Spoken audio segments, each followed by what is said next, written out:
دریائے سندھ جنوبی ایشیا کا سب سے بڑا دریا جو دنیا کے بڑے دریاؤں میں سے ایک ہے۔ اس کی لمبائی 3200 کلومیٹر ہے۔ اس کا مجموعی نکاسی آب کا علاقہ 4,50,000 مربع میل پر پھیلا ہوا ہے یا پھر 11,65,000 مربع کلومیٹر ہے، جس میں یہ پہاڑی علاقہ قراقرم، ہمالیہ، ہندوکش میں 4,53,000 مربع کلومیٹر بہتا ہے اور باقی پاکستان کے میدانوں میں بہتا ہے۔ چینی علاقے تبت میں ہمالیہ کا ایک ذیلی پہاڑی سلسلہ کیلاش کے بیچوں بیچ کیلاش نام کا ایک پہاڑ بھی ہے، جس کے کنارے پر جھیل مانسروور ہے، جسے دریائے سندھ کا منبع مانا جاتا ہے۔ اس جھیل میں سے دریائے سندھ سمیت برِ صغیر میں بہنے والے 4 اہم دریا نکلتے ہیں۔ نمبر 1، ستلج۔ اس میں سے نکل کر مغرب کی سمت میں بہتا چلا جاتا ہے، اور پھر گنگا۔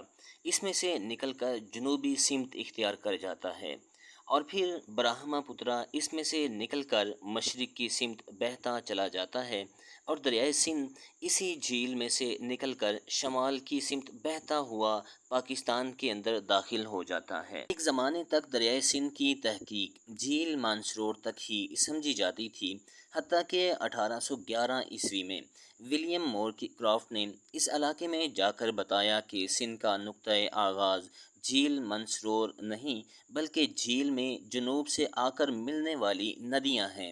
اسی نظریے پر مزید تحقیق کرتے ہوئے سیون ہیڈن 1907 میں جھیل سے تقریباً 40 کلومیٹر اوپر سنگی کباب یا سینگے کباب کے علاقے میں جا پہنچا، جہاں بہنے والی ندیاں گارتنگ یا گارتانگ ہی جھیل مانسروور کو پانی مہیا کرتی ہیں۔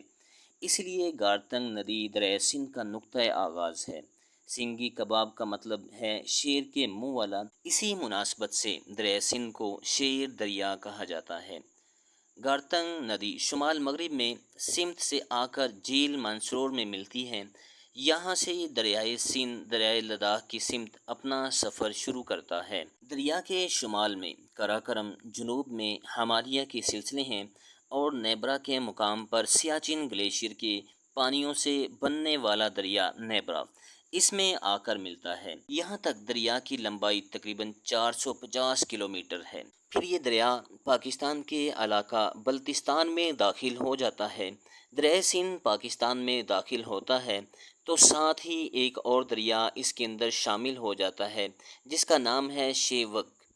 یہ اس میں آ کر ملتا ہے، پھر 30 کلومیٹر مزید آگے جا کر سکردو شہر کے قریب دریائے شیگر اس میں آ کر گرتا ہے۔ مزید آگے جا کر ہندوکش کے سائے میں دریائے گلگت اس میں ملتا ہے، اور پھر نانگا پربت سے آنے والا استور دریا ملتا ہے۔ اونچے پہاڑوں سے جیسے ہی دریائے سندھ نشیبی علاقے میں داخل ہوتا ہے تو تربیلا کے مقام پر ایک بہت بڑی دیوار بنا کر اسے ڈیم میں تبدیل کر دیا گیا ہے۔ یہی دریا جب تربیلا سے تھوڑا سا آگے جاتا ہے تو جرنیلی سڑک کے پاس اٹک کے مقام پر اسی دریا کے اندر دریائے کابل آ کر گرتا ہے۔ دریائے سندھ کا سفر پوٹوہاری علاقے سے چلتا ہوا کالا باغ تک جاتا ہے۔ کالا باغ وہ مقام ہے جہاں سے دریائے سندھ کا پہاڑی سفر ختم ہو کر میدانی سفر شروع ہو جاتا ہے۔ کالا باغ کے ہی مقام پر دریائے سنواں سندھ میں ملتا ہے۔ تھوڑا سا آگے مغربی سمت سے آنے والا کرم دریا اس میں شامل ہوتا ہے۔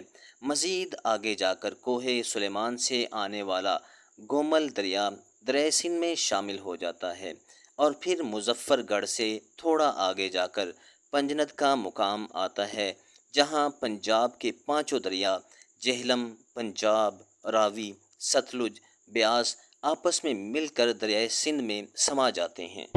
اس سے آگے گڈو بیراج سے جنوبی سمت میں دریائے سندھ بہتا ہوا سکھر شہر کے بیچوں بیچ اور لاڑکانہ اور موہن جودڑو کے مشرق سے گزر جاتا ہے، سیون کی پہاڑیوں تک جاتا ہے، حیدرآباد کے پہلو سے گزر کر، ٹھٹھہ کے مشرق سے گزر کر کیٹی بندر میں چھوٹی چھوٹی بہت ساری شاخوں میں تقسیم ہو کر بحرۂ عرب کے اندر شامل ہو جاتا ہے۔